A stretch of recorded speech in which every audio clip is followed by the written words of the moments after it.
If you see a job listing for a night shift cashier paying $45 an hour in the middle of nowhere, Wyoming, keep scrolling. Don't click the link. Don't do the mental math on how fast that kind of money could clear your student loans. And definitely, under no circumstances, should you drive 3 hours into the black void of the high plains to interview for it. I did all of those things. And now, I'm writing this on a receipt printer because my phone has zero service and the landline cord has been ripped out of the wall. I am writing this because if I don't document it, nobody is going to believe how I died.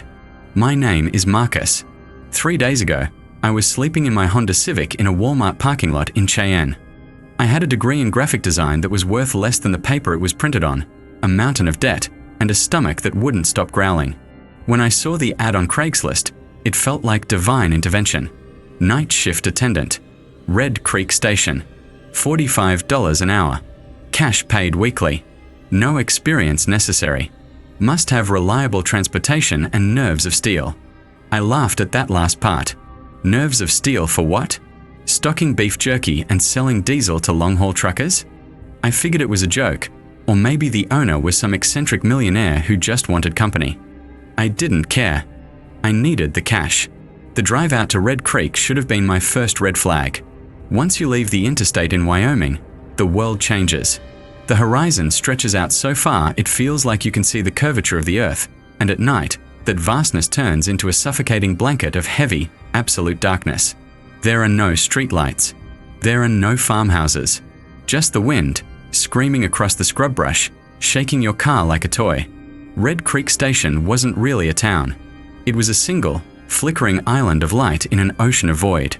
It sat at the intersection of 2 state highways that looked like they hadn't been paved since the Reagan administration. There were 4 gas pumps from the 90s, a canopy that rattled violently in the wind, and a main building that looked like a stiff breeze would knock it over. When I pulled up, the fluorescent lights of the convenience store buzzed so loud I could hear them over my engine. Inside, the place smelled like stale coffee, pine sol, and something metallic, like old pennies or dried blood. The guy I was replacing was named Earl. Earl looked like he had aged 20 years in the last 20 minutes. His eyes were bloodshot, sunken deep into his skull, and his hand shook as he counted out the till. "You're the new guy?" Earl asked. He didn't look at me.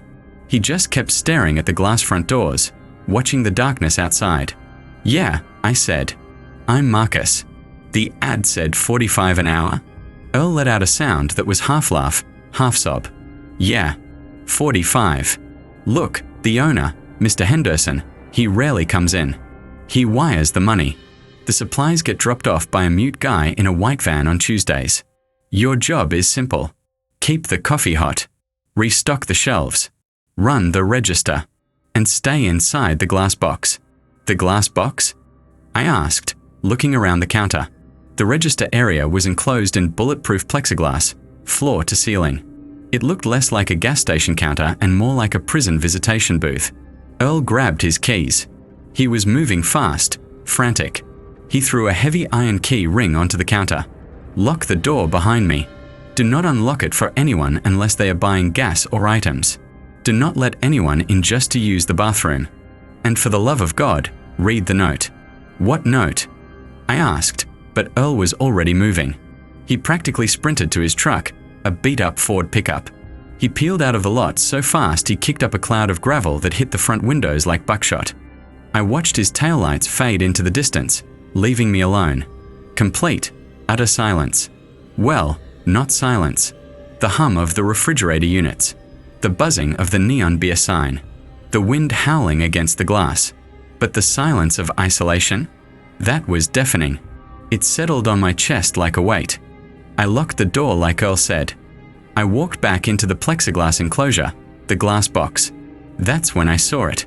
Taped to the back of the lottery terminal was a piece of yellow legal pad paper. It was wrinkled, stained with coffee rings, and written in frantic, jagged handwriting.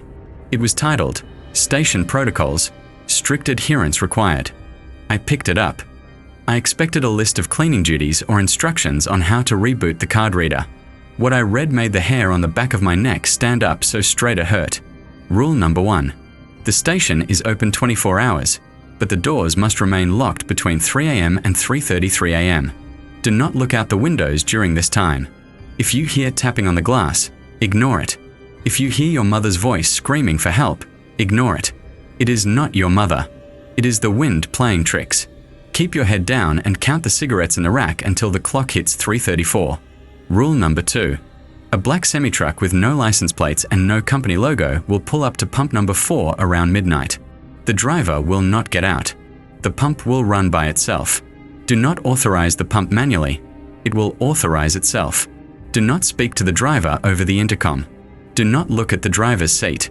If the intercom buzzes, unplug the system immediately. Whatever is in that truck is not burning diesel, and it does not want to be perceived.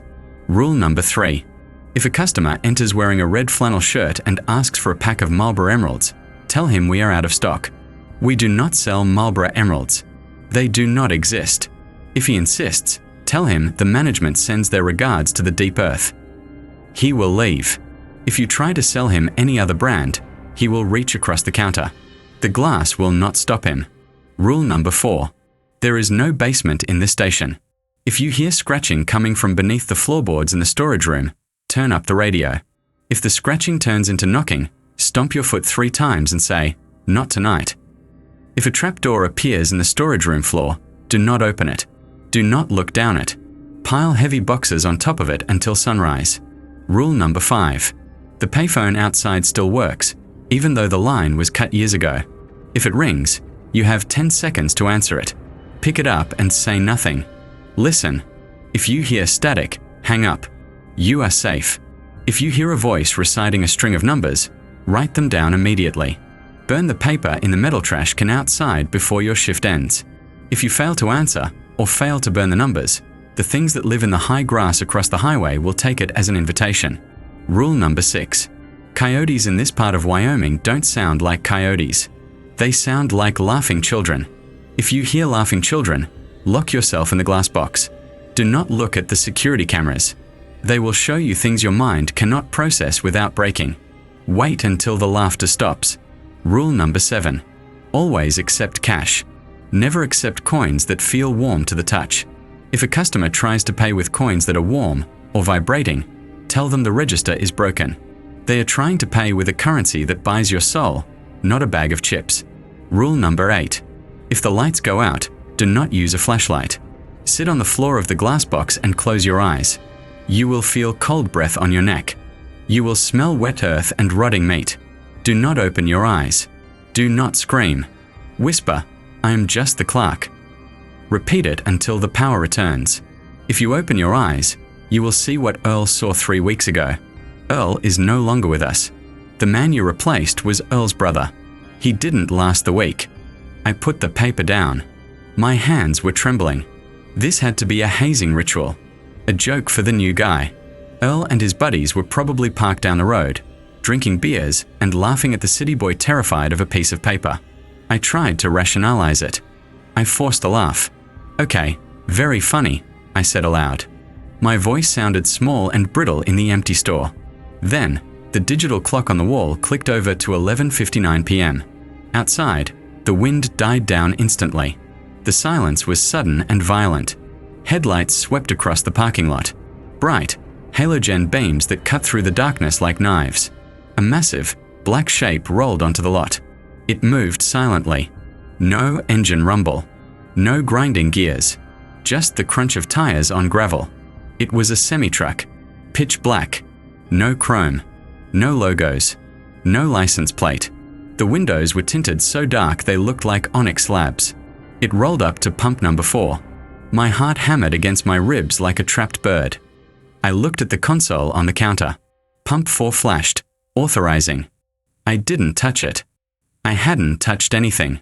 The numbers on the pump display started spinning. Gallons. Dollars. It was pumping fuel, but I couldn't see a hose connected. I couldn't see a driver. I remembered rule number 2. Do not look at the driver's seat. I stared at the counter. I stared at the gum rack. I stared at my own pale reflection in the plexiglass. I did everything I could to not look at that truck. Then, the intercom buzzed. A sharp, static screech that made me jump out of my skin. BZZZZZ. I stared at the button. Unplug the system immediately. My hand shot out, fumbling for the cord beneath the counter. The buzzing came again, longer this time, and inside the static, I swear I heard something. Not a voice. A sound like wet leather stretching. A sound like bones grinding together. I ripped the cord out of the wall. The console went dead. Outside, the pump clicked off. I risked a glance. Just a tiny one. The truck was still there, but the driver's side window was rolled down about an inch. Just a sliver of darkness darker than the night. And from that sliver, something was protruding. It looked like a finger, but it was too long. Too many joints. It tapped against the side of the door. Tap, tap, tap. Then the truck began to move.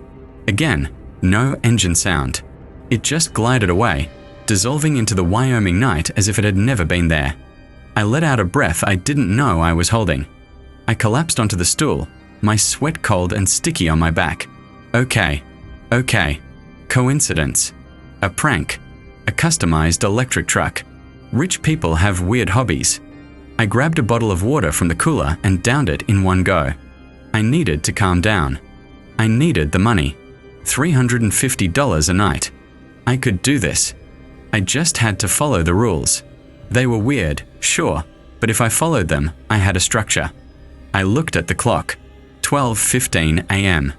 I had almost 3 hours until the lockdown at 3 a.m. I could handle this. Then, the bell above the door jingled. I spun around. I hadn't heard a car. I hadn't seen headlights. Standing in the doorway was a man. He was tall, impossibly thin, wearing dirty jeans and work boots that looked like they'd walked 1,000 miles. And he was wearing a bright, brand new red flannel shirt. He walked to the counter. His movements were jerky, like a marionette with tangled strings. He didn't blink. His eyes were wide, blue, and watery. He smiled, but the smile didn't reach his eyes. It was just a baring of teeth. "Evening," he rasped. His voice sounded like dry leaves skittering on pavement. "Evening," I managed to choke out.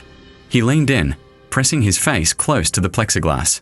Lovely night for a drive. Lovely night to be isolated. I didn't answer. "I need a pack of smokes," he said. "Marlboro Emeralds." My blood ran cold. The room seemed to tilt. I stammered. "I don't think we carry those." "Check again," he whispered. The smile widened. It was too wide now. The corners of his mouth were stretching too far back. "Check again, Marcus." He knew my name. I wasn't wearing a name tag. I remembered rule number 3. Tell him the management sends their regards to the deep earth. It felt insane. It felt like I was participating in a psychotic break. But the way he was looking at me, like I was a piece of meat in a display case, made me want to scream. I took a deep breath. I looked him dead in the watery, unblinking eyes. "We don't have them," I said, my voice shaking. And the management sends their regards to the deep earth." The man froze. The smile vanished instantly. His face went slack, like the muscles had been cut. He stood there for a full minute, motionless, just breathing shallow, rattling breaths. Then, he nodded slowly. "I see. The deep earth. Very well." He turned around stiffly. He walked to the door. He didn't open it. He just walked into it. I flinched, but there was no impact. He didn't hit the glass. He walked through the glass like it was mist. 1 second he was there, the next he was gone. I ran out from behind the counter and locked the deadbolt. I checked the glass. Solid. Unbroken. Not a scratch. I retreated to the glass box and huddled in the corner. I looked at the list again. I read it over and over, memorizing every syllable. Rule number 6. Laughing children. Rule number 7. Warm coins. Rule number 8. The lights. I checked the time. 2:45 a.m. 15 minutes until I had to lock the doors for the quiet time. 15 minutes until 3 a.m. And then the lights flickered. Once. Twice. Hum. Pop. Total darkness. The refrigerator hum died. The neon sign outside died. The only light came from the moon, casting long, skeletal shadows across the floor tiles. I sat on the floor of the glass box. I pulled my knees to my chest. "Do not use a flashlight. Close your eyes." I squeezed my eyes shut. And then I smelled it. Wet earth. Rotting meat. It was overpowering, choking me. And I felt it. A cold breeze on the back of my neck, right inside the enclosed booth. Someone, something, was in the box with me. I am just the clerk, I whispered. Silence. I am just the clerk. I felt breath against my ear. Cold, dead air. Are you? A voice whispered back. It wasn't the red flannel man. It sounded like Earl. But Earl was gone. Are you just the clerk, Marcus? Or are you the sacrifice? I squeezed my eyes tighter. Tears leaked out. I am just the clerk. I am just the clerk. Something cold and slimy brushed against my hand. I yanked it away. Open your eyes, Marcus, the voice hissed. Look at me. I have so much to show you. I am just the clerk. I screamed at this time. The presence laughed. It was a dry, rasping sound. Then, the lights slammed back on. The hum of the fridge returned. The smell of rot vanished, replaced instantly by coffee and pine sol. I opened my eyes. I was alone in the box. I scrambled up and looked at the clock. 3:01 a.m. The doors. I had to lock the doors. I ran to the front. I twisted the deadbolt. Click. I looked out into the darkness. And that's when I saw them. Standing at the edge of the light, just where the pavement turned to scrub brush. Dozens of them. Pale, tall figures. Their limbs were too long. They were swaying in the wind like wheat. They were all looking at me. And then they started tapping. Tap, tap, tap. Not on the glass. The sound was coming from inside my head. I backed away. I ran to the counter. I grabbed the receipt printer.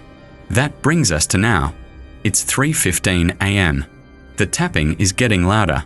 The phone outside just started ringing. It's ringing and ringing and ringing. I'm supposed to answer it. Rule 5 says I have 10 seconds, but I can't go out there. The doors are locked. Rule 1 says keep them locked until 3:33. The rules contradict each other. The phone is still ringing. The pale things outside are getting closer to the glass. And I think I hear scratching coming from under the floorboards. If you're reading this, don't take the job. Don't come to Red Creek. Wait. The phone stopped ringing. Now there is a voice on the intercom. It's not buzzing. It's clear. Marcus, it says. We know you're in there. We have a rule number 9. Did you find the second page? I'm looking at the legal pad. There is no second page. The lights are flickering again. Oh God. There is no second page. I frantically flipped the yellow legal pad over, tearing the cardboard backing in my desperation, but the reverse side was blank. The voice on the intercom chuckled, a wet, gurgling sound that echoed through the small store like water draining from a tub. You aren't looking hard enough, Marcus, the voice taunted, dropping the formal tone. Earl was a good employee. He was thorough. Check the bottom of the cash drawer. Lift the plastic tray. Hurry. The scratching is getting louder. My hands were shaking so bad I could barely grip the key to the register. I jammed it in, twisted it, and the drawer popped open with a violent ding that sounded like a dinner bell in the silent shop. I grabbed the black plastic insert holding the bills, what few 1s and 5s were left, and yanked it out, tossing it onto the counter. There, resting in the empty metal cavity of the register drawer, was a second sheet of paper. This one wasn't yellow legal paper. It was thick, heavy stationery, cream-colored with a strange, waxy texture. The handwriting was different, too. It wasn't Earl's jagged scrawl. It was elegant, cursive, and written in an ink that looked disturbingly like dried, rusty red-brown paint. I snatched it up. The header simply read, Contingency Protocols, page 2. I didn't want to read it. Every instinct in my body screamed at me to curl into a ball and cover my ears. But the scratching from the floorboards was vibrating through the soles of my shoes now, rhythmic and hungry, and the pale things outside were pressing their faces against the glass, their features smeared and indistinguishable. I forced my eyes to focus on the text. Rule number 9. You are reading this because the phone rang and you failed to answer it, or you failed to burn the numbers. The invitation has been accepted. The quiet time between 3 a.m. and 3:33 a.m. is now null and void. The station is now in a breach state. Do not look at the clock anymore. Time inside the glass box is now fluid. 3 minutes might last an hour. An hour might pass in a second. Trust only the rhythm of your own heartbeat. Rule number 10. The voice on the intercom is the manager. The manager has not been alive since 1987. If he speaks to you, do not be rude, but do not agree to any bargains. He will ask for small things first. A drop of blood, a lock of hair, the change in your pocket. Do not give him anything. If you give him the smallest token, he can bypass the plexiglass. Tell him, my contract covers only labor, not assets. He will be displeased, but he is bound by the labor laws of the old pact. Rule number 11. You may hear scratching from beneath the floorboards. In Rule 4, you were told there is no basement. This is a lie told to new hires to keep them calm. There is a basement. It is vast, it is earthen, and it is full of the things that the manager keeps for spare parts. If the trapdoor opens in the storage room, do not try to pile boxes on it. They are strong enough to lift a semi-truck. Instead, pour the pot of coffee you have been keeping hot into the hole. They hate the heat. It will buy you 20 minutes. Rule number 12. If the lights go out and do not come back on within 10 seconds, the perimeter has been breached. The glass box is your only sanctuary. Under no circumstances should you leave the box to restock, clean, or use the restroom. If you step past the threshold of the plexiglass while the lights are out, you will not step back into the store. You will step into the endless field. We have never recovered an employee from the field. Rule number 13. A customer may enter during a breach state. He will look like a state trooper. His uniform will be perfect. His badge will shine. He will ask you to open the door so he can conduct a welfare check. Look at his weapon. If his holster is empty, he is a trooper. Open the door. He is your salvation. If his holster contains a gun that looks like it is made of bone and fused flesh, do not open the door. He is the enforcement. He is here to process your resignation. Permanently. Rule number 14. There is a shotgun taped under the counter, near your left knee. It has one shell. It is not for the things outside. It is not for the man in the red flannel shirt. It is not for the manager. It is for you. If the glass begins to crack, and it will take a lot of force, but it can break, you will have about 30 seconds before they get inside. You do not want to be alive when they reach you. Earl's brother didn't use the shell. The security footage of what they did to him is why Earl doesn't speak much anymore. Rule number 15. The sunrise is your finish line. But in Wyoming, during a breach, the sun likes to sleep in. If you see light on the horizon, check the color. If it is yellow or orange, you are safe. Unlock the doors and walk to your car. Don't look back. If the light on the horizon is violet or green, close your eyes and pray to whatever God you believe in. The night is starting over. I finished reading. The paper felt heavy in my hand, heavier than paper should be.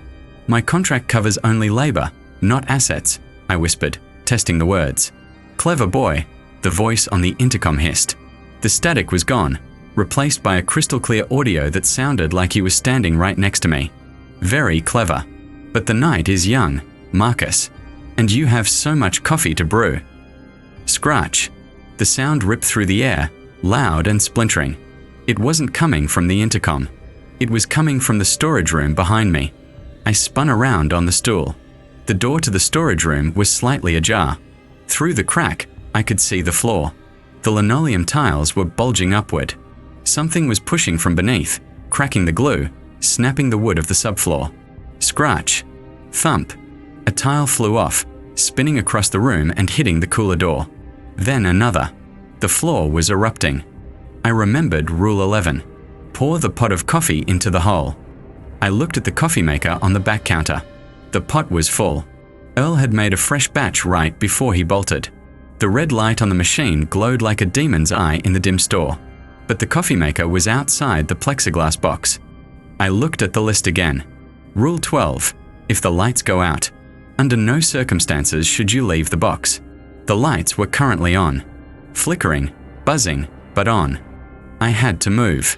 Now. I took a breath that tasted like ozone and copper. I pushed open the door of the plexiglass booth. The air in the main store was freezing. It was easily 30 degrees colder than inside the box. It hit my skin like a physical blow. I sprinted. My sneakers squeaked on the linoleum. I grabbed the handle of the coffee pot. The glass was searing hot. I ignored the burn. Crack. Behind me, in the storage room, the floor exploded. A jagged hole, about 3 feet wide, had been punched upward from the earth. Dust and the smell of ancient, wet soil billowed out. I didn't look down the hole. I didn't want to see what kind of hand had punched through 2 inches of plywood and tile. I ran to the doorway of the storage room and hurled the contents of the coffee pot into the darkness of the pit. The sound was like a steam engine venting. A shriek erupted from the hole, a sound so high-pitched and inhuman it made my teeth ache. It sounded like 1,000 crickets screaming in unison. Hot. Boiling. Hate it. A voice bellowed from the deep earth. It wasn't one voice. It was a chorus of them, layered on top of each other. I didn't wait to hear more. I turned and scrambled back toward the glass box.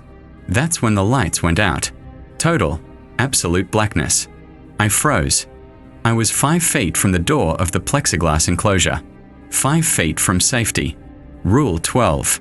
If the lights go out, you will step into the endless field. I stood in the dark.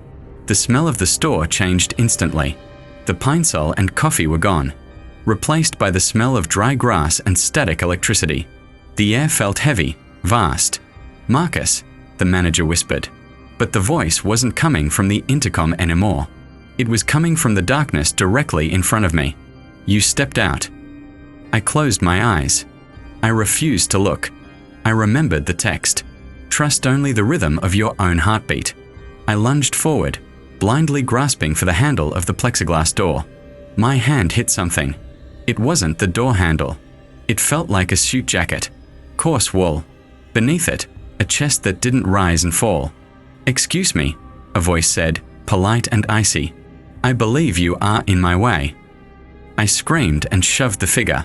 It felt like shoving a statue. It didn't move, but I stumbled backward, my foot catching on the edge of the floor mat. I fell hard, my elbow cracking against the floor. But it wasn't the floor. My hand touched dirt. Cold, dry dirt. And grass. I scrambled backward, crab walking, my breath coming in short, panic gasps. No, no, no, no. I opened my eyes. I wasn't in the gas station. I was standing in a field. The grass was waist-high, silver and pale under a sky that had no stars, only a swirling, bruised purple nebula. In the distance, I saw towering shapes, monoliths of obsidian that stretched up into the void. And standing in front of me, where the coffee counter should have been, was the man in the suit. But he had no face. Just a smooth, pale surface where eyes and a mouth should be. "Rule 12 is quite specific, Marcus," the faceless man said. His voice vibrated in my skull. "The endless field. We have a lot of filing to do here." I scrambled to my feet. Panic was a cold spike in my chest, but beneath it, the survival instinct flared white-hot. I didn't step out when the lights were out. I yelled at the thing. I was already out. I was returning. The protocol is ambiguous. The faceless man tilted his head. It was a jerky, bird-like motion. "Ambiguous," he mused. "We do hate ambiguity. It messes up the ledger. Check the timestamp." I screamed, bluffing with everything I had. The lights cut after I initiated the return protocol. "If you process me now, it's a wrongful termination. I'll appeal to the manager. I'll cite the old pact." I was speaking gibberish, mixing phrases from the rules I had just read, but I hoped that these things were bound by bureaucracy as much as they were by blood. The entity paused. The purple sky seemed to pulse. "Valid," the entity said. "A motion for retrial is accepted." He snapped his fingers. The sound was like a gunshot. The world slammed back into place. I was lying on the linoleum floor of the gas station. The lights were buzzing overhead, harsh and fluorescent. The smell of coffee and rot was back. I was halfway inside the plexiglass box, my legs dangling out. I scrambled inside and kicked the door shut, locking it with trembling fingers. I huddled in the corner, clutching the receipt printer against my chest like a shield. My heart was hammering so hard I thought it would burst. I looked at the clock. 3:33 a.m. The quiet time was over. But according to Rule 9, The quiet time was null and void anyway. I looked at the storage room. The door was closed. There was no hole in the floor, no shattered tiles, just the stains of spilled coffee seeping under the doorframe. I checked the counter, the shotgun, Rule 14. I reached under the laminate ledge near my left knee. It was there, cold steel, a sawed-off double barrel. I pulled it loose from the duct tape holding it. I cracked it open. One red shell. I snapped it shut and laid it on the receipt printer. The phone outside began to ring again. Ringing. I stared at it through the layers of glass. The darkness outside was pressing against the station, heavy and alive. Then, headlights appeared on the highway. Blue and red flashing lights. A cruiser pulled into the lot. It moved slowly, crunching over the gravel. It parked right next to the black semi-truck that shouldn't have been there anymore but somehow still was. A man stepped out of the cruiser. He was wearing a state trooper's uniform. Wide-brimmed hat. Crisp tan shirt. Polished boots. He walked toward the door. He looked human. Normal. Relieved, I almost stood up. Rule 13. I froze. I looked at his hip. The holster was there. The gun inside was dark, but as he stepped under the buzzing canopy lights, I saw the texture of the grip. It wasn't rubber or wood. It was white, like bone, and wrapped around the trigger guard was something that looked suspiciously like a dried human ear. He walked to the glass door and knocked. Knock, knock, knock. He smiled. It was a warm, friendly smile. Evening, son, he shouted through the glass. Got a call about a disturbance. Welfare check. Mind buzzing me in. I sat on the floor, gripping the shotgun. I looked at the list. I looked at the trooper. Go away. I yelled. I'm fine. The trooper's smile didn't waver, but his eyes changed. The pupils elongated, turning into horizontal slits like a goat's. Now, Marcus, he said, his voice booming through the glass without muffled distortion. Resisting an officer is a serious offense. Open the door. It's time to process your resignation. He placed a hand on the glass. The safety glass began to spider web under his palm. I looked at the receipt printer. I have to finish this. I have to tell you the last part. The scratching is back.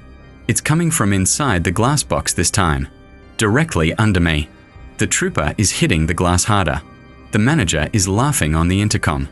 I'm going to type one last thing. One last rule I just found scribbled on the very bottom edge of the wax paper. In tiny, microscopic letters I almost missed. Rule number 16. If they get in, and the shell is a dud, there is one last way out. The receipt printer. It connects to the old network. If you type the story, if you give it to the world, you transfer the debt. You are reading this now. You are reading my words. I'm sorry. I'm so sorry. The glass just shattered. The trooper is inside. He's smiling. End of shift. That was what I typed. That was the period at the end of my life sentence. I ripped the paper from the machine, the jagged edge slicing my thumb, and I held it out like a shield. A holy ward made of thermal paper and ink. The trooper stopped. He was standing amidst a carpet of diamond-like shards, his boots crunching on the ruins of the safety glass. The air around him smelled of burning hair and old, stale gunpowder. Up close, his face wasn't skin. It was more like wax that had melted and hardened too many times. The pores were stretched. The smile was a physical split in the material of his head. He looked at the shotgun on the counter. He looked at me. And then, his eyes, those goat-slit pupils, slid down to the receipt in my trembling hand. He didn't speak. The booming voice was gone. Instead, he reached out with a gloved hand. The movement was slow, hydraulic. He took the slip of paper. His fingers brushed mine, and they felt like dry ice. He read it. He read the whole thing. The silence in the store was absolute. The wind outside had stopped. The scratching in the floor had stopped. Even the hum of the refrigerator had cut out. It was just the sound of the paper crinkling in his grip. Then, he nodded. A sharp, bureaucratic nod. He reached for his holster. I flinched, squeezing my eyes shut, waiting for the bone gun to bark. Click. He holstered the receipt. He tucked it right in there with the gun made of fused flesh. Paperwork processed, he said. His voice was no longer booming. It was quiet, flat, bored. Liability transferred. Enjoy your break, Marcus. He turned on his heel, grinding glass into dust. He walked out through the shattered frame of the door, back into the night. He got into his cruiser. He didn't turn on the lights. He didn't start the engine. The car simply faded. It lost opacity, turning from solid matter to shadow, to mist, until there was nothing left but the empty gravel lot. I was alone. I didn't move for a long time. I couldn't feel my legs. I just sat there, surrounded by the ruin of the glass box, clutching the cold steel of the shotgun. And then, the store started to fix itself. It didn't happen like a movie special effect. It wasn't magical sparkles. It was a glitch. A violent, sickening skip in reality. I blinked, and a pile of glass shards was gone. I blinked again, and the metal frame of the door was unbent. I blinked a third time, and the plexiglass wall was whole again. Pristine. Not a scratch. The smell of ozone vanished, replaced instantly by the aggressive scent of cinnamon and bleach. The refrigerator hummed back to life, but it was deeper now. A baritone drone that vibrated in my molars. I looked at the clock. The numbers were melting. Literally. The red digital bars were dripping down the display like blood, pooling at the bottom of the plastic casing. Time was no longer a metric I could rely on. I stood up. My knees popped. I felt heavy, like the gravity in the store had dialed up by 10%. I was safe. The trooper accepted the transfer. You, the reader, you have the debt now. I don't know what that means for you. Maybe you'll start seeing the black truck. Maybe you'll hear the scratching. I'm sorry. I truly am. But it was you or me, and I wanted to see the sun again. But the night wasn't over. I walked out of the glass box. I had to pay. The fear had turned into a dull, throbbing ache in my bladder. I stepped onto the linoleum of the main floor. The store felt bigger. I looked down the aisle with the chips and pretzels. It looked normal at first glance. Brightly colored bags. Aisle 3.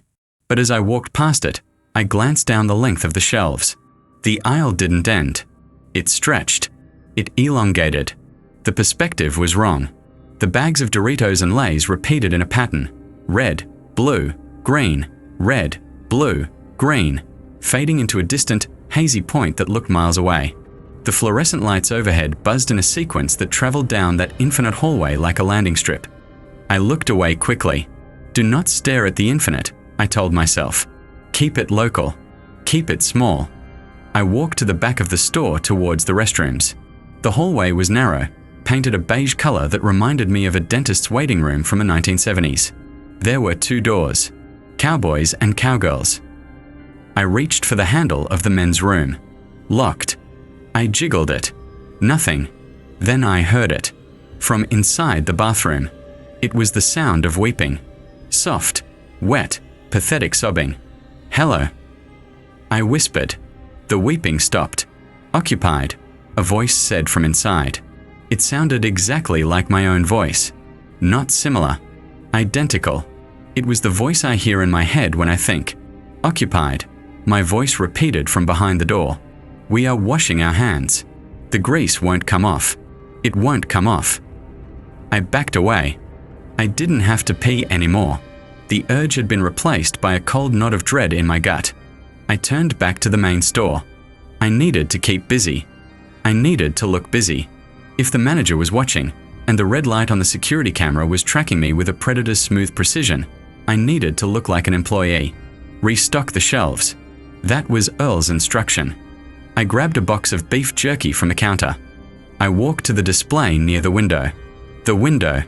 Rule number 1 said not to look out the windows between 3 o'clock and 3:33. But time was melting. Was it past 3:33? Was it 4 o'clock? I kept my eyes on the jerky. I hung the bags on the little hooks.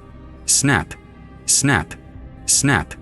I focused on the texture of the plastic, the smell of the teriyaki. But in my peripheral vision, I could see the outside. It wasn't black anymore. It was grey. A flat, featureless static grey. Like the channel on an old TV when the broadcast ends. There was no road. No gas pumps. No scrub brush. Just a wall of grey mist pressing against the glass. And in the mist, things were swimming. Large, shadowy shapes.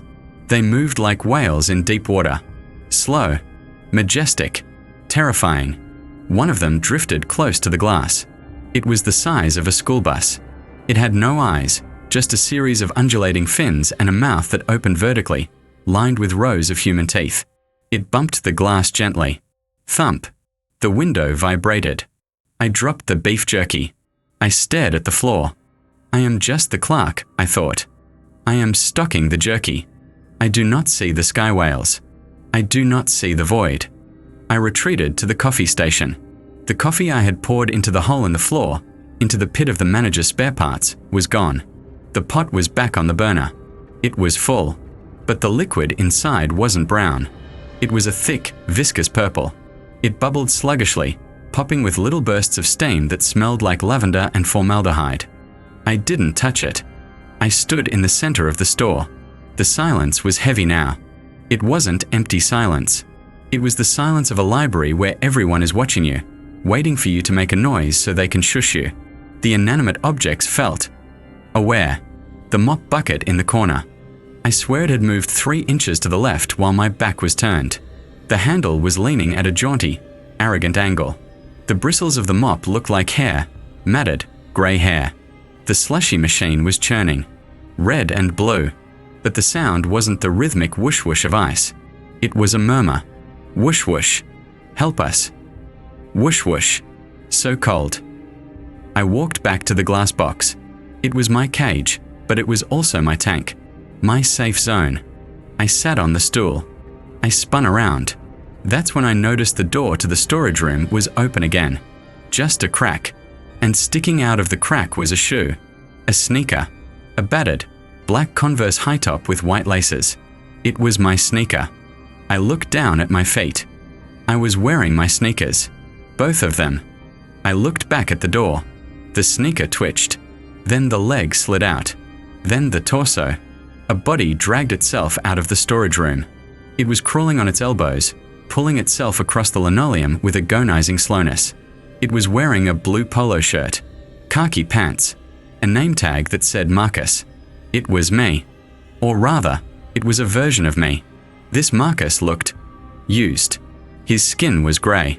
His eyes were missing, just hollow, black sockets leaking a thick, black fluid. His mouth was sewn shut with copper wire. He dragged himself toward the glass box. I couldn't breathe. I couldn't scream. I pressed my back against the lottery machine. The crawling Marcus stopped 5 feet from the plexiglass. He lifted his head. He couldn't see me. He had no eyes, but he knew I was there. He raised a hand. His fingers were broken, bent at impossible angles. He pointed a crooked finger at the receipt printer. Then, he began to write on the floor. He dipped his finger into the black ichor leaking from his eyes and scrawled on the white tiles. RULE17. He wrote slowly. DONT. TRUST. THE. He stopped. His head snapped up. He seemed to listen to something I couldn't hear. The expression on his face, what was left of it, turned to sheer, abject terror. He scrambled. He didn't crawl this time. He scurried like a cockroach, reversing his movement, dragging himself back into the darkness of the storage room. He moved with unnatural speed, limbs flailing, disappearing into the shadows. The door slammed shut. Bam! I looked at the floor. The black writing was smoking, sizzling like acid on the tile. Don't trust the... The last word was missing. Don't trust the what? The manager. The rules. The sun. The lights flickered. A chime sounded. Not the door chime. A soft, pleasant ding, like an elevator arriving at the penthouse floor. The intercom clicked on. Marcus, the manager said. His voice was smooth now. Oily. Please ignore the previous employee. He was defective. He didn't understand the corporate culture. We are a family here. I didn't answer. You're doing a great job, the manager continued. Really. Top marks.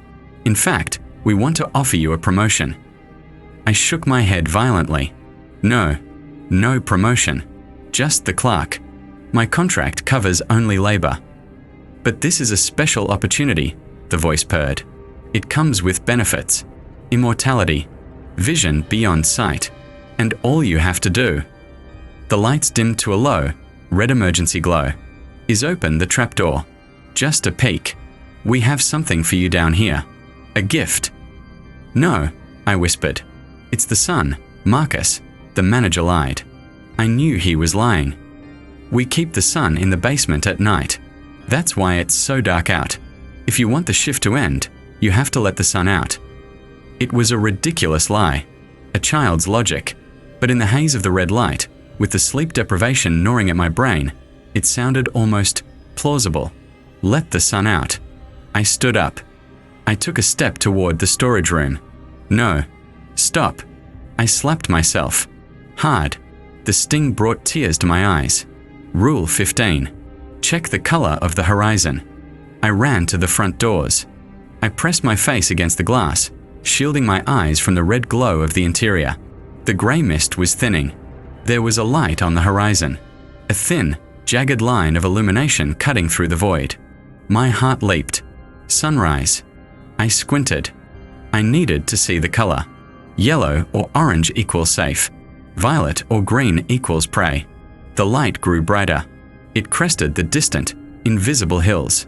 It was a color I didn't have a name for. It wasn't on the spectrum. It was a shrieking, violent hue that hurt my retinas. It was like looking at a sound. It was a mix of neon pink and radioactive decay. And as the sun rose, I saw that it wasn't a sphere. It was an eye. A massive, burning eye, rising over the state of Wyoming. It was looking down at the world with an expression of infinite malice. I stumbled back. Violet or green, I muttered. It didn't say anything about that. The intercom buzzed again. Ah, the manager sighed. The overseer has woken up. A bit early today. That complicates things. The light from the giant eye flooded the parking lot. It didn't cast shadows. It erased them. Everything the light touched turned transparent. The gas pumps became glass outlines. The asphalt turned into a clear sheet, revealing the writhing mass of worms and roots beneath the earth. The light was hitting the front of the store.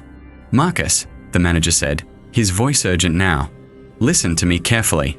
The overseer does not like to see the workers. If he sees you, he will erase you. Not kill you. Erase you. You will never have been born. I backed away from the windows, deeper into the store. Where do I go? I screamed. The box? The storage room? Neither, the manager said. The light passes through walls. It passes through matter. I watched as the neon pink light touched the beef jerky rack. The bags didn't melt. They just ceased to exist. The light was creeping across the floor like a tide. Hide in the dark, the manager hissed. Real dark. The kind of dark that light cannot touch. There is no dark. I yelled. The whole store is glass and light. There is one place, the manager whispered. The walk-in. The walk-in cooler. The beer cave. It was in the back corner. Massive steel doors. Thick insulation. Run, Marcus. I didn't hesitate. I sprinted. The light was moving fast. It had already consumed the front counter. The register vanished. The receipt printer, my lifeline, vanished into nothingness. I scrambled down the infinite chip aisle, ignoring the stretching geometry. I ran until my lungs burned. The silver doors of the walk-in loomed ahead. I grabbed the handle. It was freezing cold. I yanked it open. A blast of sub-zero air hit me. Inside, rows and rows of beer cases were stacked to the ceiling. I dove inside. I slammed the heavy door shut behind me. Thud click. Darkness. Absolute, freezing darkness. I huddled against a stack of Coors Light. I was shivering violently. My breath misted in the air, invisible in the black. I waited. I could hear the light outside. It made a sound like sizzling bacon as it ate the world. It swept past the cooler door. I saw the seals of the door glow that impossible pink color, but the light didn't penetrate. The cooler held. I sat there for what felt like hours. The cold was seeping into my bones. My fingers were numb. Then, I heard a sound from the back of the cooler. Clink, clink, glass bottles clinking together. I wasn't alone in the walk-in. Who's there? I chattered, my teeth clicking. A lighter flicked on. A small, yellow flame illuminated a face. It was an old man. He was wearing a heavy parka and a beanie. He was sitting on a case of Budweiser, holding a Zippo lighter. He looked at me with tired, sad eyes. "First time?" he asked. I nodded, unable to speak. He sighed and snapped the lighter shut, plunging us back into darkness. "Don't get comfortable, kid." His voice came from the dark. "The beer ran out in 1999. We are drinking something else in here now." I heard the sound of liquid sloshing. It sounded thick. "What is it?" I whispered. "Time," the old man said. "Liquid time. It's the only way to wait out the eye. Drink up." A cold glass bottle was pressed into my hand. "Drink," he commanded. "If you don't, you'll freeze before the sun sets." I lifted the bottle. It smelled like copper and rain. I'm drinking it now. It tastes like memories I never had. It tastes like the color blue. I don't know when the door will open. I don't know if the store is still there. But I have a pen. And I have the cardboard from a case of beer. And I'm writing this down because I need you to know one thing. The debt I transferred to you? The trooper took it. But the receipt? I made a copy. Rule number 16 had a typo. It doesn't transfer the debt. It shares it. You're reading this. You're part of the shift now. I can hear the handle of the walk-in turning. It's not the trooper. It's not the manager. It's you. Welcome to Red Creek. Grab an apron. The coffee needs brewing, and something is scratching under the floorboards. The scratching is frantic, desperate, like a dog trying to dig its way under a fence, but the sound isn't coming from wood or dirt. It's the screech of bone grinding against the underside of the tiles directly beneath my feet. I freeze, the phantom taste of the Copper and Rain beer still coating my tongue. My hands grip the edge of the counter, my knuckles white, as the floorboards vibrate with a rhythm that is getting louder, hungrier. Scritch, scratch, thump. The logic of the store washes over me, heavy and suffocating. I know the list. I know the rules. Rule number 4. If you hear scratching, stomp your foot 3 times and say, "Not tonight." It feels ridiculous. It feels like a nursery rhyme for the damned. But the alternative is the trapdoor opening, and I've seen what comes out of the trapdoor. I lift my foot. My sneaker feels like it weighs 50 pounds. I stomp down on the linoleum. Thud. "Not tonight," I croak. My voice sounds thin, foreign, like I'm speaking through a mouthful of ash. Thud. "Not tonight." I say it louder, trying to inject authority I don't feel into the words. Thud. "Not tonight." Silence. The scratching stops instantly. The store falls into a heavy, static hush, broken only by the aggressive buzz of the fluorescent lights and the hum of the slushy machine churning its red and blue sludge. For a second, just a split second, I think I've done it. I think I've won the first round. I let out a breath, my shoulders sagging. Then, the floor laughs. It's not a sound. It's a physical heave of the ground beneath me. The tiles ripple like water. And then, from the exact spot where I just stomped, a voice whispers up through the cracks in the grout. It sounds like Marcus. The old Marcus. The one who crawled back into the dark. Wrong rule, new guy. That was for the basement. You aren't above the basement anymore. You're in the throat. Panic, cold and sharp, spikes in my chest. I scramble backward, my feet sliding on the slick floor, crashing into the cigarette rack behind me. Packs of Marlboros rain down around me. I need to check the time. Rule number 1. I need to know if I'm in the quiet time. I look at the wall where the digital clock hangs. The clock is gone. In its place is a window. A window that wasn't there 5 minutes ago. A pristine, floor-to-ceiling pane of glass looking out into the Wyoming night. And I'm looking right through it. My brain screams stop, but the momentum of my panic carries my gaze outward. I see the parking lot. I see the scrub brush. I see the vast, suffocating nothingness of the high plains. And I see them. Standing in the parking lot, illuminated by the flickering strobe of the gas station canopy, are the scarecrows. Dozens of them. They aren't made of straw and denim. They are made of old gas station uniforms, red vests, blue polos, grease-stained mechanics jumpsuits, stuffed with writhing, black eels. They stand perfectly still, arranged in a semicircle facing the window. Facing me. I broke rule number 1. Do not look out the windows between 3 a.m. and 3:33 a.m. I tear my eyes away, squeezing them shut, but the image is burned into my retina. The scarecrows didn't have faces, but I could feel them smiling. Tapping. It starts instantly. Not the polite tapping of the pale things from earlier. This is violent. Bang, bang, bang. Fists slamming against the glass I just looked through. The window pane shutters, warping inward with each impact. I didn't mean to. I scream, covering my head with my arms. The wall changed. It's not fair. The architecture is fluid. The intercom buzzes to life. The manager's voice is no longer oily or polite. It is a jagged, static roar. Fairness is not in the contract, employee. You breached the visual perimeter. Now you must pay the toll. The lights in the store turn a sickly, bruised purple. The air pressure drops so fast my ears pop. The banging on the window stops, replaced by a sound much worse, the sound of a glass cutter screeching across the surface of the pane. They are cutting their way in. I scramble over the counter, sliding across the linoleum, knocking over a display of 5-hour energy shots. I need a weapon. The shotgun. I reach under the counter near the register. My hand grasps. Nothing. The shotgun is gone. In its place is a human bone, sharpened to a point, wrapped in duct tape. Rule 14, my mind gibbers. The shotgun is for you. But the shotgun is gone. The rules are changing. Or maybe I'm just reading the fine print now. Screech. The sound of the glass being cut is agonizing. A perfect circle of glass pops out of the new window and shatters on the floor. A hand reaches through the hole. It's wearing a red Creek Station uniform sleeve. It's grasping, searching, fingers stretching like taffy. Shift change. The scarecrow whispers from outside. Its voice sounds like wind blowing through dry cornstalks. We are here for the shift change. I crawl backward, my back hitting the cooler door. The walk-in. The old man said to drink the liquid time. I drank it. Why isn't it working?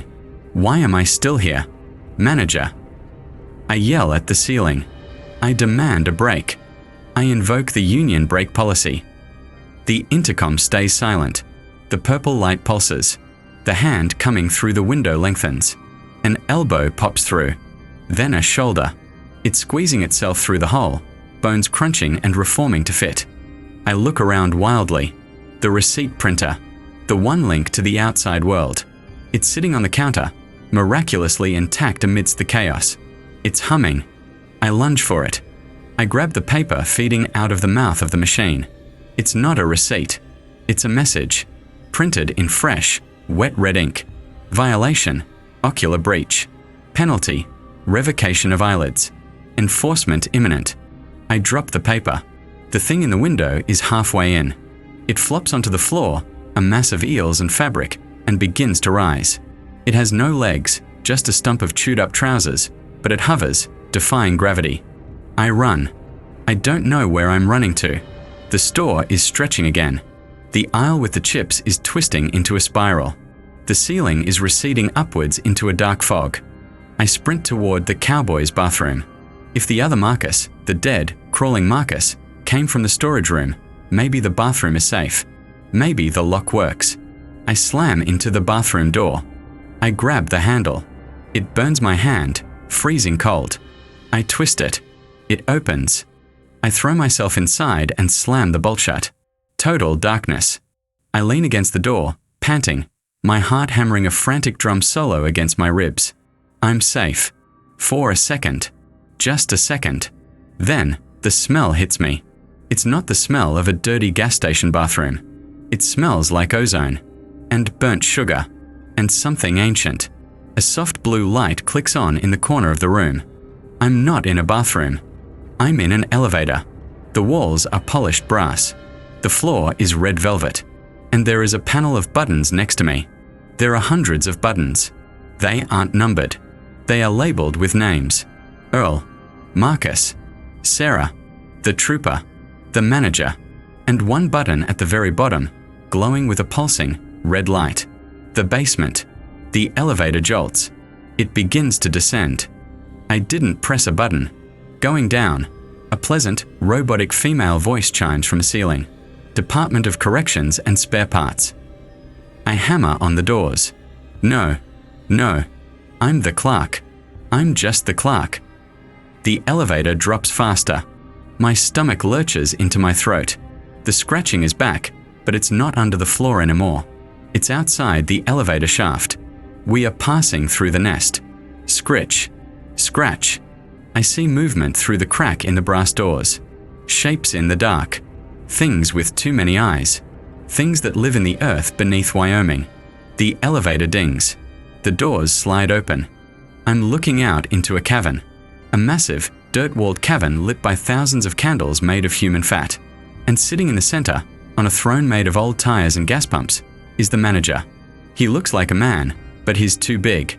He's 10 feet tall. His skin is like parchment paper stretched over a frame of wire. He is wearing a tuxedo that is covered in dust. He looks up from a ledger he is writing in. He smiles. His teeth are made of gold coins. Ah, he booms. His voice shakes the dirt from the ceiling. The new hire. You're late. And you're out of uniform. He points a long, skeletal finger at a pile of rags in the corner. Put on the red vest, he commands. And pick up a shovel. The sun isn't going to dig itself out of the hole. I look at the shovel. I look at the manager. I look at the dark tunnel stretching out behind his throne. I remember Rule 10. My contract covers only labor, not assets. I straighten my back. I'm terrified. I'm shaking.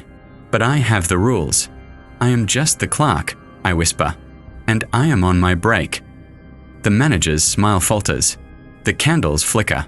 Your break, he muses, tilting his massive head. Interesting. Let me check the handbook. He opens a book made of skin. Rule 17, he reads. Section B, subparagraph 4. He looks up, his eyes narrowing. There is no Rule 17. He stands up. The throne creaks. You are trying to write new rules, little clerk. We don't like creative writing down here. He takes a step toward me. The ground shakes. I back into the elevator. I smash my hand against the panel of buttons. I hit everything. Earl, Sarah, the trooper. The manager lunges. His hand, the size of a shovel, crashes into the brass doors just as they slide shut. Clang. The elevator shoots upward. Fast. Too fast. Gravity crushes me to the floor. We are flying up the shaft. Past the scratching. Past the basement. Past the gas station. The numbers on the display are scrolling up frantically. Lobby. Roof. Sky. Orbit. Department of Human Resources. The robotic voice says cheerfully. The elevator stops with a bone-jarring thud. The doors open. I am standing in a field of wheat. Golden, waving wheat under a bright blue sky. The sun is warm. The wind is gentle. I stumble out. Is this it? Is this the endless field? Or did I escape? I turn around to look at the elevator. It's gone.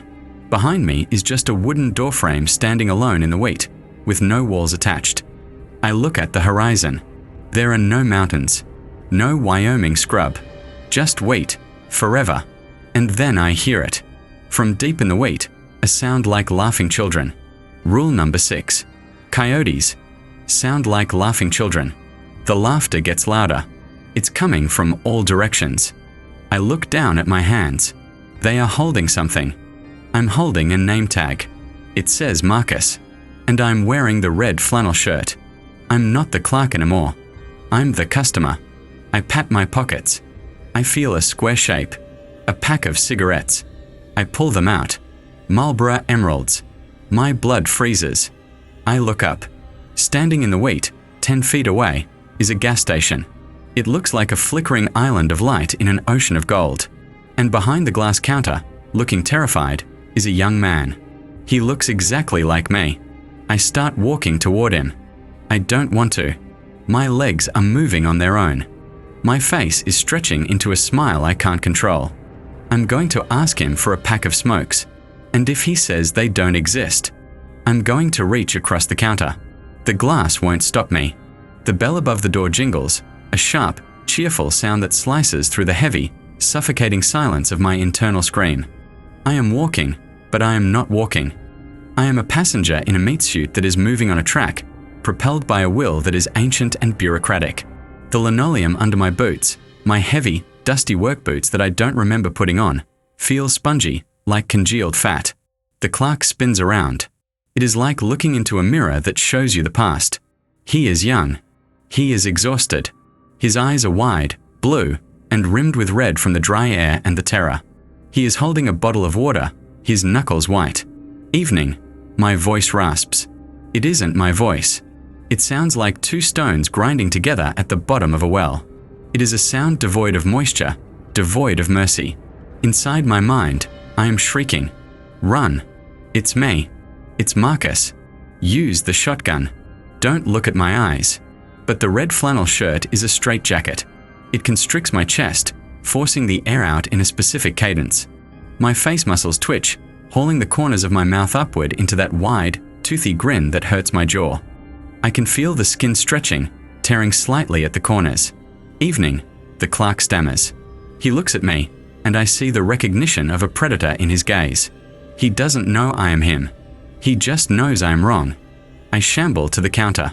My movements are erratic, popping and locking like a bad stop-motion animation. I lean forward. My nose touches the plexiglass. It's cold. Lovely night for a drive, the voice says through me. Lovely night to be isolated. The clerk doesn't answer. He is trembling. I can smell him through the glass. He smells of fear, a sharp, metallic tang, and the cheap lavender of the floor cleaner. I hate this. I hate this more than the basement. I hate this more than the eye. I am traumatizing myself.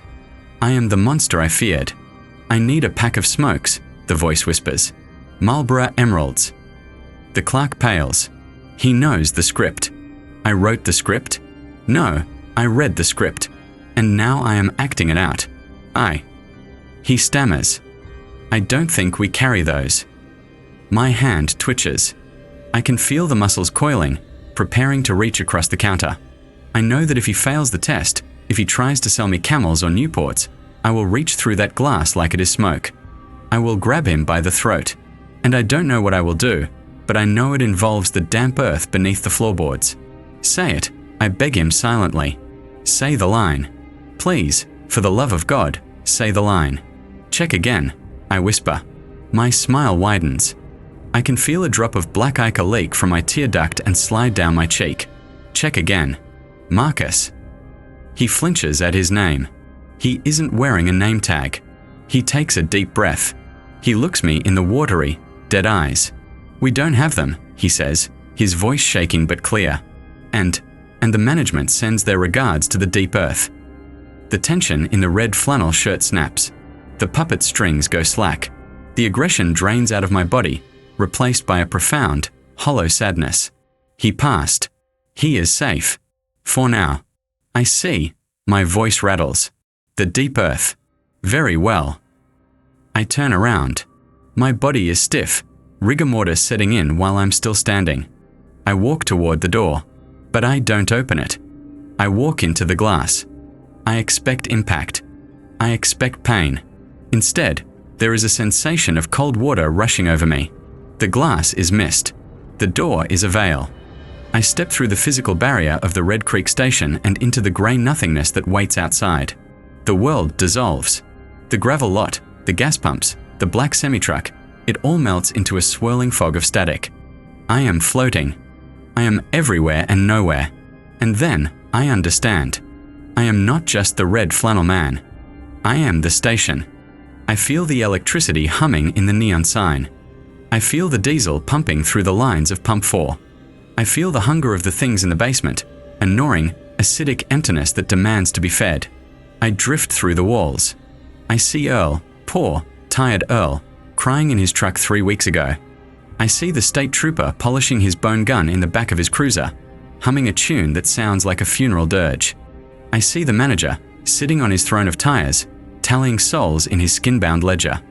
I am the ecosystem. I am the trapped ghost in the machine. And I see the cycle. It is a loop. A perfect, closed circle. A Marcus arrives. He reads the rules. He survives the night. He enters the elevator. He becomes the red flannel man. He tests the next Marcus. If the new Marcus fails, the red flannel man kills him, and the station starves for a week until a new hire is lured in. If the new Marcus succeeds, the cycle continues. The energy generated by the fear, by the survival, by the breaking of the mind, that is the fuel. That is what keeps the eye on the horizon from blinking. I have to stop it. I am floating in the static, but I focus. I focus on the one thing that connects the loop, the one thing that holds the memory, the receipt printer. It is the only thing that remembers. The paper trail. The debt. I force my consciousness back into the store. It is difficult. It feels like trying to squeeze a balloon through a keyhole. I condense myself. I shrink from a cloud of static into a single point of will. I am inside the machine. I am the thermal head heating up the paper. The new Marcus, the one I just terrified, is huddled in the corner of the glass box. He is crying. He is holding the shotgun. He thinks he is safe because the trooper hasn't arrived yet. But the trooper is coming. The trooper always comes to collect the debt. I have to warn him. I have to change the rules. I start to print. Scritch ZZZZZT. The machine whirs. The paper feeds. The clerk jumps. He looks at the machine with wide, terrified eyes. I type frantically, using the electrical impulses of the station itself. Rule 0. The cycle is a trap. You cannot survive the night because the night does not end. You are not the clerk. You are the fuel. The clerk grabs the paper. He reads it. He shakes his head. No, he whispers. No, this is a trick. Rule 9 said the quiet time is void. Rule 16 said. Rule 16 is a lie. I print. I wrote Rule 16. I am you.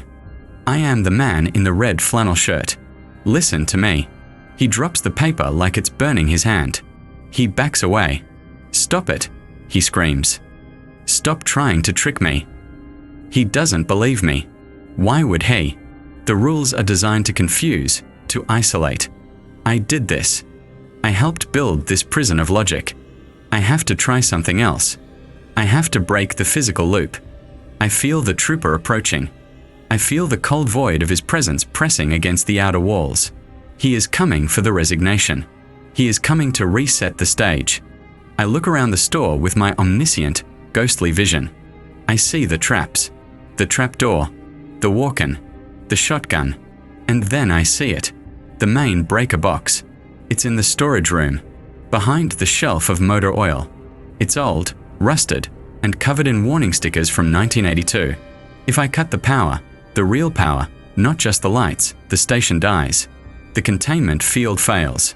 The eye on the horizon will blink, and maybe, just maybe, reality will crash back in. But I have no hands. I am a ghost in the receipt printer. I need him. I need the clerk. I print again. One word. Big. Bold. Fire. The clerk looks at it. Burn it down. He stares at the paper. He looks at the lighter in his pocket, the one he doesn't smoke with, but carries because Earl told him to. He looks at the receipt printer. Burn it, he whispers. Burn the station. It is the only way out. The trooper is coming. You have 30 seconds. He hesitates. He is a creature of rules. He wants to follow the list, but the list has led him to hell. Then the phone rings. Rying. Rying. He looks at the phone outside. Rule 5, he mutters. Answer the phone. Do not answer the phone. I scream through the printer. The phone is the anchor. If you answer it, you accept the next shift. The trooper's cruiser pulls into the lot. The blue and red lights wash over the store. The clerk looks at the trooper. He looks at the phone. He looks at the receipt. He sees the bone gun on the trooper's hip. He sees the smile that splits the wax face. And finally, Marcus wakes up. Not the employee Marcus.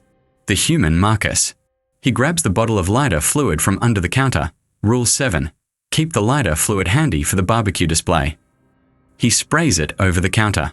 He sprays it over the lottery machine. He sprays it over the receipt printer. I feel the cold liquid soaking into my mechanical body. It feels like baptism. He strikes the lighter. I resign, he says. He drops the flame. The thermal paper catches instantly. The fire spreads, blue and hungry, eating the counter, eating the rules, eating the lies. The lights in the store scream, an electrical shriek of pain. The trooper freezes at the door. He cannot enter a burning building. It violates the fire code of the old pact. He howls, a sound like twisting metal, and pounds on the glass. The fire reaches the breaker box in the back. Boom! An explosion rocks the foundation. The neon sign explodes. The gas pumps outside erupt into geysers of flame. The station is dying. I feel myself fading. The receipt printer is melting. My connection to this world is severing. But as I fade, I see the horizon. The neon pink eye is blinking. It is closing. The grey mist is tearing apart. And through the tears, I see something beautiful. I see a Walmart parking lot. I see a Honda Civic. I see the sun, the real, yellow, boring sun, rising over Cheyenne. The loop is broken. The clerk, Marcus, is running out the back door, shielding his face from the heat. He is running into the darkness, but the darkness is retreating. He is going to make it. As for me, I am the smoke. I am the ash. I am the story. The receipt printer gives one last spark, one last electrical pulse before it melts into slag. Shift complete. No rehire. End of transmission. That is the transcript I found clutched in my hand when the Wyoming Highway Patrol found me walking down the center line of Route 287 3 days ago. I am writing this from a laptop in a public library in Fort Collins, Colorado. I don't have a phone anymore. I threw mine into a drainage ditch outside of Laramie because every time it rang, the ringtone sounded like weeping. I don't have a car. My Honda Civic is a melted slag of metal sitting in an impound lot, fused to the asphalt of what used to be the Red Creek Station parking lot. I need to tell you what happened after the fire. I need to close the book on this, for my sanity and for your safety. Because if that receipt printer was telling the truth, if the debt really is shared, then you need to know the ending. When I dropped that lighter, the heat was instantaneous. It wasn't like a normal fire. It didn't grow or spread naturally. It ate. The flames were blue, silent, and moved with a predatory intelligence, snapping up the shelves, the counter, and the ceiling tiles like a starving animal devouring a carcass. I ran. I ran until the air in my lungs tasted like blood and the soles of my sneakers started to smoke. I didn't look back until I hit the mile marker on the state highway. The station was a pillar of fire reaching up into the dawn sky. But inside the flames, I saw shapes. I saw the silhouette of the black semi-truck, burning but not consumed, its driver honking a horn that sounded like a church organ. I saw the scarecrows in the parking lot dancing, writhing in the heat, their eel-stuffed bodies bursting apart in showers of black sparks. And above it all, fading into the brightening blue of the morning sky, I saw the afterimage of that neon pink eye. It blinked once, slowly, a gesture of infinite disappointment, and then it dissolved into the smoke. The police picked me up an hour later. They didn't believe a word I said. To them, I was a shock victim, hallucinating from smoke inhalation and stress. They told me there was a gas leak. They told me the old underground tanks had ruptured. They told me I was lucky to be alive. Strange thing, though, the sheriff said to me while I sat in the back of an ambulance, shivering under a foil blanket. He was a heavy-set man with kind eyes, human eyes, thank God. We found the rubble. It's a total loss. But we didn't find any bodies. Not the owner. Not the previous clerk you mentioned. Just dust. He paused, looking at his boots. And bones. Thousands of them. All compacted into the dirt under the foundation. Looked like a mass grave for cattle, but the coroner says the femurs are wrong. Too long. He looked at me then, a shadow of unease passing over his face. You sure you didn't see anyone else out there, son? No, I lied. Just me. I couldn't tell him about the elevator. I couldn't tell him about the walk-in cooler that held liquid time. And I certainly couldn't tell him about the trooper with the bone gun, because as I was being loaded into the ambulance, I saw a patrol car parked at the edge of the scene. It was unmarked. The driver was watching me. He tipped his wide-brimmed hat, and for a second, just a split second, the sunlight caught his face and made it look like melting wax. They released me yesterday. They ruled it an accident. I took a bus south. I needed to get out of Wyoming. The wind there, it whispers things. Even in the daylight, the wind sounds like it's trying to recite a list of rules. I kept the receipt. It's the only proof I have that I didn't suffer a psychotic break. The paper is charred at the edges, and the thermal ink is fading, but I can still read the message from the ghost Marcus. The other me. The one who died in the machine so I could run. I've been staring at that last line. Shift complete. No rehire. I thought it meant I was free. I thought it meant the contract was void. But this morning, I checked my bank account online. I needed to see if I had enough money for a motel room. There was a deposit. It posted at 3:33 a.m. The amount was $666. The transaction description wasn't a bank name. It was simply, Severance Pay, Red Creek Management. I stared at the screen until my eyes burned. I tried to transfer the money out. I tried to donate it. Every time I clicked Submit, the screen glitched. The pixels bled red. A pop-up window appeared, not from the bank, but from the operating system itself. Error. Assets frozen. The contract covers labor, not soul. I closed the laptop. I walked to the bathroom of the library to splash cold water on my face. I looked in the mirror. I looked tired. Older. There are grey streaks in my hair that weren't there 3 days ago. But that's not what scared me. When I leaned in close to the mirror, I saw something in my eyes. Deep in the pupils. A flicker. A tiny, rhythmic pulse of neon pink light. And then I heard it. Faintly. Coming from the ventilation grate above the sink.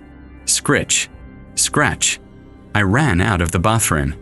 I sat down here, and I started typing this transcript. I think the ghost Marcus was wrong. Or maybe he lied to give me hope. The loop didn't break. It just expanded. The station isn't a building. It's not a location you can burn down with lighter fluid. Red Creek Station is a condition. It's a virus. And by surviving it, by engaging with the manager and the trooper and the rules, I didn't escape. I became a carrier. I am carrying the station with me. To Colorado. To this library. To you. That's why I'm posting this. Not to warn you. That was a lie, too.